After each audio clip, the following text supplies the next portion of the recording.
जय Hind students. Study Mantra by NK channel पर वरदान सीरीज का तीसरा वीडियो आप लोग देखना शुरू कर चुके हैं। वरदान सीरीज में क्या है, आप लोगों को वर्कशॉप कैलकुलेशन एंड साइंस की क्लासें मिलती हैं, महत्वपूर्ण क्वेश्चन मिलते हैं, ऐसे क्वेश्चन जो संभावित हैं, जो एग्जाम में आ सकते हैं। तो ये क्लासें आप लोगों के लिए मैंने जैसा पहले भी कहा था, बहुत ही ज़्यादा महत्वपूर्ण है। और जो भी वीडियो आप लोगों को मिलता है उस वीडियो को आप लोग पूरा देखिए। निश्चित रूप से ही आप वर्कशॉप कैलकुलेशन एंड साइंस के सभी क्वेश्चन एग्जाम में कर पाएंगे। तो यह शुरू करते हैं आज की क्लास। आज का पहला क्वेश्चन है, सिंप्लीफिकेशन से क्वेश्चन है, लिखा है 25 इंटू 25।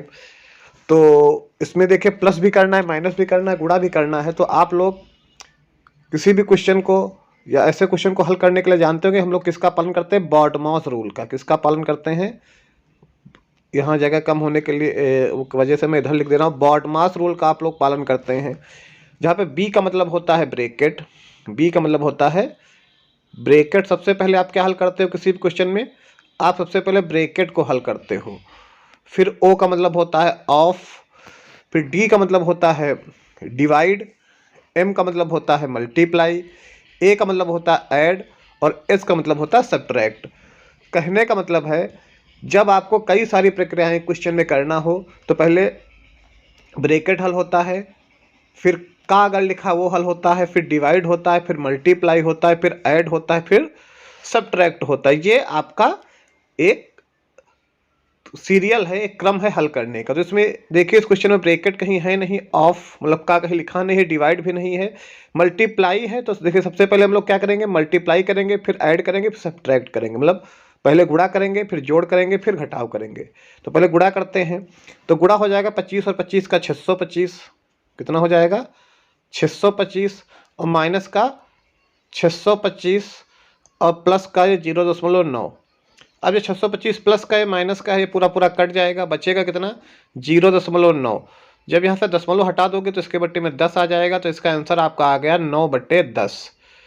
तो 9/10 आपका पहला ही ऑप्शन है। तो इस क्वेश्चन का पहला विकल्प आपका बिल्कुल सही हो जाएगा। बढ़ते हैं दूसरे क्वेश्चन की तरफ। तो आज के दिन का दूसरा क्वेश्चन है, उस गोले का आयतन क्या होगा जिसकी त्रिज्या 7 सेंटीमीटर है। तो गोला जो कि एक 3D शेप है, ये मेंसुरेशन का क्वेश्चन है। तो गोले का आयतन का सूत्र आपका होता है 4/3 पाई आर क्यूब। ये गोले का आयतन का सूत्र होता है। इसी सूत्र से हम लोग हल करते हैं। तो देखिए त्रिज्या कितनी दी है, 7 दी है। तो सबसे पहले हम लिखेंगे 4/3, फिर हम लोग पाई का मान लिखेंगे। पाई का मान आप 22/7 रख सकते हो, क्योंकि 22/7 इसका मान होता है। आर क्यूब का मतलब होता है त्रिज्या को क्यूब में लिखना, मतलब 3 बार गुणा करना है। देखिए 1 7 से 1 7 आपका कट जाएगा, अब इसका गुणा हो जाएगा। तो 22 × 4 आपका 88 होता है, और 7 × 7 आपका 49 होता है, और बट्टे में कितना हो जाएगा 3 हो जाएगा। तो कुल मिला के आपको क्या करना है, 88 × 49/3 करना है। तो मैं 88 का 49 से गुणा कर देता हूँ यहाँ पर। तो देखिए गुणा आप लोग कर लेंगे। तो देखिए 9 का 8 से गुणा करेंगे। यहाँ पर मैं आपको एक तरीका गुणा करने का भी बताता चलता हूँ साथ में, आप लोगों को एग्जाम में गुणा करने में इससे थोड़ी जल्दी होगी। तरीका क्या है कि गुणा करना तो आप सभी लोग जानते होंगे, लेकिन एक हम शार्ट मेथड सीखेंगे, वैदिक मैथ का एक तरीका सीखेंगे गुणा करने का। देखिए कैसे, इसका 9 का गुणा पहले 8 से करेंगे तो कितना होगा 9/8 72 हो जाएगा, और आपके पास कैरी कितना बचेगा 7 बचेगा। हासिल कितना आ गया 7 आ गया। आपको ध्यान रखना है कि 7 आपके पास क्या आया है, कैरी आया है। उसके बाद क्या होगा, उसके बाद देखिए 9/8 72 होता है, और 8 चौक 32 होता है। मतलब इसका गुणा यहाँ से और इसका गुणा यहाँ से, ऐसे हम लोग गुणा करेंगे। तो 9/8 72 और 8 चौक 32। तो 72 और 32 को आप लोग जोड़ लोगे तो कितना हो जाएगा 104। कितना हो जाएगा 104, और 7 आपका हासिल आया था तो हो जाएगा 111। 111 का आप लोग यहाँ पर 1 लिखेंगे, और हासिल आपका आ जाएगा 11। फिर आपको क्या करना है, 8 चौक 32 और 11 कितना होता है 43 होता है। तो यहाँ पे आप लिख देंगे 43। ये कितना आ गया 43। तो कुल मिला के भी हमारा आ गया है 4312/3। कितना आ गया है? 4312/3। अब इसको 3 से अगर हम भाग करते हैं तो कितना हो जाएगा? 3 एकम 3, ये 13 हो जाएगा। 3 चौक 12, ये 11 हो गया। 3 त्रिका 9, 7 त्रिक 21। पॉइंट में समथिंग मतलब कुल मिला के 1437.33 वाला ऑप्शन आपका बिल्कुल सही हो जाएगा। तो उस गोले का आयतन क्या होगा जिसकी त्रिज्या 7 सेंटीमीटर है? तो ये आपका ए विकल्प बिल्कुल सही होगा। गोले का आयतन निकालने का सूत्र एक बार मैं दोबारा बता देता हूँ। ये होता है 4/3 पाई r क्यूब होता है। आगे बढ़ते हैं और देखते हैं आज के दिन का अगला क्वेश्चन। अगले क्वेश्चन पूछा है कैंची जो है वो क्या है, फिर पूछा है प्रथम प्रकार का उत्तोलक है या दूसरे प्रकार का उत्तोलक है। तो ये उत्तोलक से क्वेश्चन है। उत्तोलक में आपको ध्यान रखना है, एक मैं ट्रिक बता देता हूँ। जब भी आपको उत्तोलक पहचानना हो तो आप एक सूत्र याद रखेंगे, FLE, जिसको आप शॉर्ट में फ्ली कह सकते हैं। आपको क्या याद रखना है? FLE। F का मतलब होता है फलक्रम, और फलक्रम मतलब ये होता है जहाँ से कोई चीज़ घूमती है। तो अगर कोई चीज़ ऐसी है जो बीच से घूमती है, उत्तोलक में 3 चीज़ें होती हैं। फलक्रम होता है, लोड होता है मतलब जहाँ से हम कोई चीज़ कार्य करते हैं, कोई चीज़ उठाते हैं, और एफर्ट होता है मतलब जहाँ से हम लोग प्रयास करते हैं। तो फलक्रम सबसे पहले क्या है? फ्ली में सबसे पहला शब्द क्या है? एफ। एफ का मतलब फलक्रम, मतलब जो चीज़ बीच से घूमती है वो प्रथम प्रकार का उत्तोलक होगा। फिर फ्ली में दूसरा वर्ड है लोड, मतलब जहाँ पर लोड बीच में होगा वो दूसरे प्रकार का उत्तोलक होगा। और ई मतलब एफर्ट, जहाँ पर एफर्ट बीच में होगा वो तीसरे प्रकार का उत्तोलक होगा। दोबारा समझते हैं, हमको ट्रिक याद रखनी है, फ्ली FLE, जहाँ पर फलक्रम बीच में होगा वो प्रथम प्रकार का उत्तोलक। अब अगर इसके उदाहरण की बात करें तो कैंची बीच से घूमती है तो प्रथम प्रकार का उत्तोलक है। तो ये हमारे प्रश्न का उत्तर तो मिल गया। प्लास बीच से घूमता है, ठीक है, तो प्रथम प्रकार का उत्तोलक है। तो जो चीज़ें बीच से घूमेंगी वो प्रथम प्रकार का उत्तोलक हो जाएंगी। जहाँ पर लोड बीच में हो, जैसे आप कह सकते हो कूड़ा ढोने की गाड़ी, उसमें क्या होता है? इधर पहिया लगी होती है, बीच में यहाँ पे कूड़ा भरा होता है, यहाँ से उसको पकड़ा जाता है। तो यहाँ पर क्या है? कूड़ा ढोने की गाड़ी में कूड़ा या लोड कहाँ है? बीच में है। तो ये क्या हो जाएगा? दूसरे प्रकार का उत्तोलक हो जाएगा। जहाँ पर एफर्ट बीच में हो वो कैसा हो जाएगा? वो तीसरे प्रकार का उत्तोलक हो जाएगा। जैसे कि तीसरे प्रकार के उत्तोलक में आप चिमटा रख सकते हो। चिमटा क्या होता है? चिमटा कुछ इस शेप का होता है, घरों में जिससे रोटियां बनाई जाती हैं। अब ये देखिए घूमता यहाँ से है तो ये इसका फलक्रम है।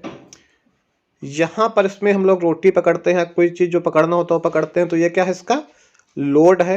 पर इसको पकड़ा बीच में यहाँ पर जाता है तो ये पॉइंट इसका क्या हो जाएगा? ये पॉइंट इसका एफर्ट हो जाएगा। तो चिमटे में एफर्ट कहाँ होता है? बीच में होता है। तो ऐसा उत्तोलक जिसमें एफर्ट बीच में होगा उसको हम लोग क्या कहेंगे? तीसरे प्रकार का उत्तोलक कहेंगे।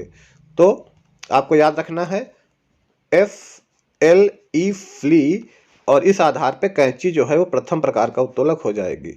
आगे बढ़ते हैं, देखते हैं अगला क्वेश्चन। पूछा है इनमें से किस कुचालक का उपयोग ओवरहेड लाइनों में किया जाता है? तो ओवरहेड लाइनों में पोर्सलीन का प्रयोग किया जाता है कुचालक के रूप में। अगला क्वेश्चन है कि यदि पारा का द्रव्यमान 1 किलोग्राम और घनत्व 13.6 ग्राम प्रति सेंटीमीटर क्यूब है तो पारा का आयतन क्या होगा? तो एक सूत्र आप लोगों को याद रखना है, द्रव्यमान बराबर होता है आयतन गुणे घनत्व। द्रव्यमान बराबर हो जाता है आपका आयतन गुणे घनत्व। तो M बराबर आयतन V गुणे घनत्व D। तो यहाँ पर द्रव्यमान कितना दे रखा है? द्रव्यमान आपको दे रखा है 1000। तो हम यहाँ पर इसको लिख लेंगे 1000, क्योंकि किलोग्राम में दे रखा है तो इसको हम लोग ग्राम में बदल के लिख लेंगे। तो इसको हम लिख लेंगे 1000 ग्राम। आगे बढ़ते हैं, द्रव्यमान बराबर आयतन गुणे घनत्व, तो इसका मान हो गया 1000। V कितना दिया है? V निकालना है, और घनत्व का मान दिया है 13.6 और इंटू V हो जाएगा।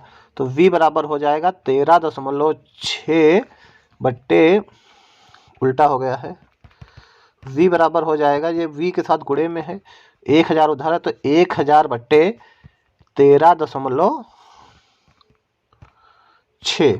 अब इसको हम भाग करके देख लेते हैं। 1000 को 13.6 से अगर भाग किया जाएगा तो लगभग आप लोग भाग कर लीजिएगा, मैं भी भाग कर लेता हूँ अलग से, तो लगभग 73.5 आ रहा है। तो यहाँ पर आपका ये ऑप्शन 73.53 वाला ऑप्शन जो है वो सही हो जाएगा, क्योंकि 1000 को जब 13.6 से भाग देंगे तो 73.5 समथिंग आ रहा है। आगे बढ़ते हैं और देखते हैं अगला क्वेश्चन। अगले क्वेश्चन में कहा है, ये भी उसी चैप्टर का क्वेश्चन है, द्रव्यमान भार एवं घनत्व से। इसमें एक टुकड़ा बना हुआ है, इस टुकड़े का आपको घनत्व दिया हुआ है और इसका भार निकालना है। तो सूत्र वही लगेगा दोबारा से जो हमने पिछले क्वेश्चन में लगाया था। क्या होता है? द्रव्यमान बराबर आयतन गुणे घनत्व। फार्मूला होता है द्रव्यमान बराबर आयतन गुणे घनत्व, और यही फार्मूला हम लोग लगाएंगे। m बराबर होता है, यहाँ पर लिख देते हैं, m बराबर होता है v इंटू डी। अब यहाँ पर आपको क्या दिया है? द्रव्यमान निकालना है किलोग्राम में, ये ध्यान रखना है आपको, किलोग्राम में द्रव्यमान निकालना है। आयतन कितना दे रखा है? तो आयतन आपको यहाँ पे दे रखा है 320 सेंटीमीटर, मतलब सीजीएस प्रणाली में दे रखा है। इसको बाद में हम लोग किलोग्राम में बदल लेंगे। घनत्व भी सीजीएस प्रणाली में दे रखा है 8.9। अब यहाँ से दशमलव हटाया तो 0 कट गया, तो ये कितना आ गया? 32 गुणे 89। ये ग्राम में आएगा, बाद में इसको हम लोग किलोग्राम में बदल लेंगे। अभी मैंने आपको गुणा करने की एक ट्रिक बताई थी, उसी ट्रिक से गुणा कीजिए दोबारा से आप लोग। तो देखिए यहाँ पर 82 है, कितना है? 82। यहाँ पर 89 है। गुणा करने के वैदिक मैथ की ट्रिक क्या होगी? 9 दूनी 18 का 8 हासिल आएगा 1, 9 त्रिक 27 और 8 दूनी 16। आपको क्या करना है? 27 और 16 को जोड़ लेना है। 27 और 16 को जोड़ लोगे तो कितना हो जाएगा? 43 हो जाएगा। और इसके बाद में आपका एक हासिल आया था तो 44 हो जाएगा, जिसको आप यहाँ पर 4 लिखोगे। उसके बाद में 4 कैरी हुआ, 8 त्रिक 24 और 4 28, तो ये गुणा हो जाएगा 2848। ठीक है, मैं भी आप लोगों के साथ लाइव गुणा करता हूँ, और चूँकि आप लोगों को समझाने के प्रयास में थोड़ा टाइम लग जाता है, वरना गुणा इससे भी तेज हो सकता है वैदिक मैथ से। तो ये तरीका आप लोग गुणा करने के लिए हमेशा प्रयोग करें, ऐसे मेरी राय है। इससे आपकी कैलकुलेशन स्पीड बढ़ेगी। कुल मिला के गुणा आपका कितना आ गया है? 2848, लेकिन ये ग्राम में आया है, और इसको हमको बताना किसमें है? आपको उसमें पूछा है भार किलोग्राम में। तो किलोग्राम में बदलने के लिए क्या, 3 स्थान पहले दशमलव लगा दो, तो आ जाएगा 2.848, और ये आपका बी ऑप्शन पे लिखा हुआ है। तो हमारा द्रव्यमान हो जाएगा 2.848 किलोग्राम। यहाँ तक अगर आप लोगों को समझ में आ रहा है तो आप लोग आगे बढ़ जाइए, और एक एक वीडियो को अगर एक बार में आपको नहीं याद होता तो 2 से 3 बार भी देख सकते हैं। और अगर आपको स्पीड वीडियो की कम लग रही है तो आप बढ़ा के भी स्पीड देख सकते हैं, क्योंकि मैं क्वेश्चन का कैलकुलेशन भी साथ में करता हूं, तो किसी किसी क्वेश्चन में टाइम लग जाता है। फिलहाल आगे बढ़ते हैं, देखते हैं अगला क्वेश्चन। जिस वस्तु में परिमाण या साइज होता है उसे क्या कहते हैं? तो जिस वस्तु में परिमाण और साइज होता है उसे आवेग कहते हैं, लेकिन आवेग किसमें ऑप्शन है नहीं। तो आवेग का सूत्र लिखा हुआ संवेग परिवर्तन बटे समय, ये आपका आवेग का सूत्र होता है इम्पल्स का। तो यही वाला ऑप्शन आपका सही हो जाएगा। इसमें आवेग का जो सूत्र लिखा हुआ संवेग परिवर्तन बटे समय, और जिस वस्तु में परिमाण या साइज होता है उसे आवेग कहते हैं। तो इसमें डी ऑप्शन आपका बिल्कुल सही होगा। आगे बढ़ते हैं, अगला क्वेश्चन है, त्वरण के लिए सूत्र पूछा है। तो त्वरण जिसको हम लोग ए से दिखाते हैं वो होता है अंतिम वेग माइनस प्रारंभिक वेग बटे समय। अंतिम वेग को हम लोग v से दिखाते हैं, प्रारंभिक वेग को u से दिखाते हैं। तो इसमें हो जाएगा a बराबर v माइनस यू बटे t, ये इसमें आपका सही हो जाएगा। आगे बढ़ते हैं, अगला क्वेश्चन देखते हैं। पूछा है ऊष्मा की एसआई इकाई क्या है? तो ऊष्मा की एसआई प्रणाली, एसआई इकाई जूल होती है, ऊष्मा का एसआई मात्रक जूल है। आप लोग कमेंट बॉक्स में कमेंट करके बताएंगे कि जूल और कैलोरी में क्या संबंध होता है। कैलोरी भी ऊष्मा का मात्रक है, लेकिन ये सीजीएस प्रणाली में ऊष्मा का मात्रक है, जबकि एसआई प्रणाली में ऊष्मा का मात्रक जूल होता है। कमेंट सेक्शन में आप लोग जूल और कैलोरी में संबंध बताएंगे। आगे बढ़ते हैं। यहाँ तक वीडियो अगर आप लोगों को पसंद आया है तो वीडियो को लाइक करें। आगे देखते हैं क्वेश्चन नंबर 10।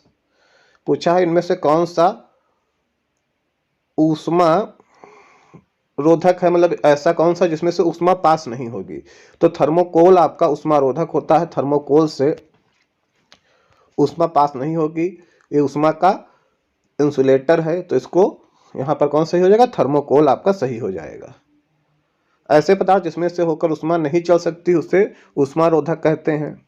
ऐसे पदार्थ जिसमें से होकर बिजली नहीं चल सकती, धारा नहीं चल सकती, उसको विद्युत रोधी कहते हैं। तो ये सब परिभाषाएं आप लोगों को याद रखनी है। आगे बढ़ते हैं। अगले क्वेश्चन में कहा है पानी का क्वथनांक क्या होता है। क्वथनांक मीन्स ऐसा टेम्परेचर जहाँ पे पानी उबलने लगता है, बॉइलिंग पॉइंट। तो पानी आप लगभग सभी लोग जानते होंगे कि 100 डिग्री सेंटीग्रेड पर पानी क्या है, उबलने लगता है, और 0 डिग्री सेंटीग्रेड पे पानी क्या है, जमने लगता है। तो ये इसका फ्रीजिंग पॉइंट होता है। लेकिन बॉइलिंग पॉइंट की अगर बात करें तो कितना होता है, 100 डिग्री सेंटीग्रेड। आगे बढ़ते हुए देखते हैं अगला क्वेश्चन। तो ये क्वेश्चन नंबर 12 है, जिसमें एक आपको फिगर के माध्यम से क्वेश्चन पूछा गया है। इसमें आपको आर का मान दिया है, आई का मान दिया है, वी निकालना है। तो आप लोग सूत्र जानते हैं, V बराबर आई आर होता है। V बराबर क्या होता है, आई आर। ये ओम के नियम से आप लोग पिछले वीडियो में पढ़ चुके हैं। तो आपको यहाँ पर V का मान ही निकालना है, जबकि I का मान कितना दिया है, 0.44 एम्पियर में दिया है, और R दिया है 250। तो यहाँ पर आप सीधे सीधे पहले हम लोग गुणा कर लेते हैं। देखिए दशमलव है तो एक जीरो काट देते हैं, दशमलव एक स्थान आगे बढ़ा देते हैं। तो ये आपका बन जाएगा 4.4 गुणे 25। अब गुणा करते हैं, 25 चौके 100, और फिर 25 चौके 100 और 10 हासिल आया था 110। चूँकि दशमलव था तो एक जीरो और काट देंगे, कितना हो जाएगा, 110 वोल्ट हो जाएगा। तो यहाँ पर हम लोग देखते हैं 110 वोल्ट, मतलब डी ऑप्शन आपका बिल्कुल सही होगा, क्योंकि इस पर 110 वोल्ट हमारा कैलकुलेशन में आया था। आगे देखते हैं अगला क्वेश्चन। क्या सर्किट में प्रतिरोधों को सीरीज कनेक्शन में समान होता है, मतलब अगर सीरीज में हम जोड़ेंगे प्रतिरोध को तो क्या समान होगा। सीरीज में कैसे जुड़ता है, यहाँ से हुआ, फिर एक रेजिस्टेंस, फिर उसके बाद में दूसरा रेजिस्टेंस। तो ये कैसा है, सीरीज में है। अब मान लीजिए अगर सीरीज में ऐसे आप रेजिस्टेंस को जोड़ते हैं और यहाँ से कोई करंट आई चली, तो आई करंट देखिए यहाँ से चली, फिर यहाँ पहुँचेगी। तो मान लो ये पहला प्रतिरोध है R1, तो धारा आई कहाँ जाएगी, R1 में जाएगी। फिर R1 के बाद कहाँ जाएगी, R2 में जाएगी। तो क्या करंट को कोई दूसरा रास्ता मिल रहा है जहाँ से कहीं और चली जाएगी, नहीं। तो जितनी करंट यहाँ होगी, मान लेते हैं 4 एम्पियर है उदाहरण के तौर पे, तो 4 एम्पियर कहाँ से गुजरेगी, ये R1 से गुजरेगी। यही 4 एम्पियर कहाँ से गुजरेगी, R2 से गुजरेगी। यही 4 एम्पियर कहाँ से गुजरेगी, R3 से। क्योंकि जो करंट यहाँ है वही आपकी आगे जाएगी। तो जब सीरीज में कोई चीज़ जुड़ती है तो वहाँ पर क्या समान होती है, धारा या करंट वहाँ पर समान होती है, क्योंकि करंट को कोई दूसरा रास्ता मिल नहीं रहा है जो कहीं और चली जाएगी। ठीक है, तो एक सिरे से दूसरे सिरे तक करंट क्या होगी, समान होगी, सीरीज में जब प्रतिरोध जुड़े होंगे तब। आगे बढ़ते हैं। फिर वही उसी टाइप का क्वेश्चन है जिसमें ओम का नियम लगेगा, और ओम का नियम हम लोगों ने पहले सीख लिया है। क्या होता है, V बराबर आई आर। ये आपका क्वेश्चन नंबर 14 है। 15 क्वेश्चन हम लोग वीडियो में देखते हैं, तो इसके बाद एक क्वेश्चन और देखेंगे। तो V बराबर क्या होता है, आई आर। फिर इधर मैं हल कर लेता हूँ, जगह है यहाँ पर। थोड़ा I का मान दिया है 11.5 एम्पियर। V बराबर क्या होता है, आई आर होता है। तो V का मान दिया है 380, तो V का मान हम लोग 380 लिख देते हैं इधर। I का मान कितना दिया है, 11.5 दिया है, और आर हमको निकालना है। तो यहाँ से आर बराबर क्या हो जाएगा, 380/11.5। ये क्या हो जाएगा, आर का मान हो जाएगा। दशमलव हटा दोगे तो ऊपर 0 बढ़ जाएगा, तो ये इधर मैं लिख देता हूँ इस साइड पर, यहाँ जगह है तो मैं यहाँ पे लिख देता हूँ, हो जाएगा 3800 बटे में आपका 115। चूँकि जब दशमलव हटाओगे तो ऊपर क्या होगा, 1 0 बढ़ जाएगा। अब इसको हम लोग तुरंत कैलकुलेट कर लेते हैं 1 मिनट में। तो ये भाग करने पर 43 पॉइंट समथिंग आएगा। आप लोग भाग कर लीजिएगा, क्योंकि वीडियो बहुत लेंथी हो जाएगा अगर मैं भाग करके यहाँ बताऊँगा। तो ये 43 पॉइंट समथिंग आएगा। तो इस क्वेश्चन का क्या हो जाएगा, डी वाला ऑप्शन 43 सही हो जाएगा। कैलकुलेशन आप लोग अपने आप से कर लीजिएगा इस क्वेश्चन में। आगे बढ़ते हैं और देखते हैं आज के दिन का अंतिम 15वां क्वेश्चन। ये भी सेम ओम के नियम पर है। तो चूंकि आज न्यूमेरिकल में ओम के नियम V बराबर IR का उपयोग बहुत हो रहा है, तो इस सूत्र पर क्वेश्चन आप लोग अच्छे से तैयार कर लीजिए। एग्जाम में एक आध क्वेश्चन आपको इस पर V बराबर IR पर मिलेगा अवश्य, ऐसा मुझे लग रहा। चूँकि इस पर क्वेश्चन जो है, संभावित प्रश्नों की जो सीरीज है, इस पर इस टाइप के क्वेश्चन बहुत दिए हुए हैं। फिलहाल देखते हैं इसमें क्या निकालना हमको। आई निकालना, V का मान कितना दिया है, 220 दिया है। R कितना दिया है, 50 दिया है। और I का मान निकालना है। 0 से 0 कट जाएगा, ये कितना आ जाएगा, 5 चौके 20, 4.4 एम्पियर लगभग आपका आ जाएगा। इसमें भी डी वाला ऑप्शन आपका बिल्कुल सही होगा। तो इस तरीके से हमने देखे 15 क्वेश्चन। सभी क्वेश्चंस बहुत ही ज़्यादा महत्वपूर्ण है परीक्षा के लिए। आप लोग वरदान सीरीज में जितने भी वीडियो आ रहे हैं, सभी वीडियो पूरे देखिए। और वीडियो अगर पसंद आ रहा है तो वीडियो को लाइक करें, चैनल को सब्सक्राइब करें। मिलते हैं किसी अन्य वीडियो में किसी अन्य दिन, तब तक के लिए आप लोग खुश रहें। जय हिंद।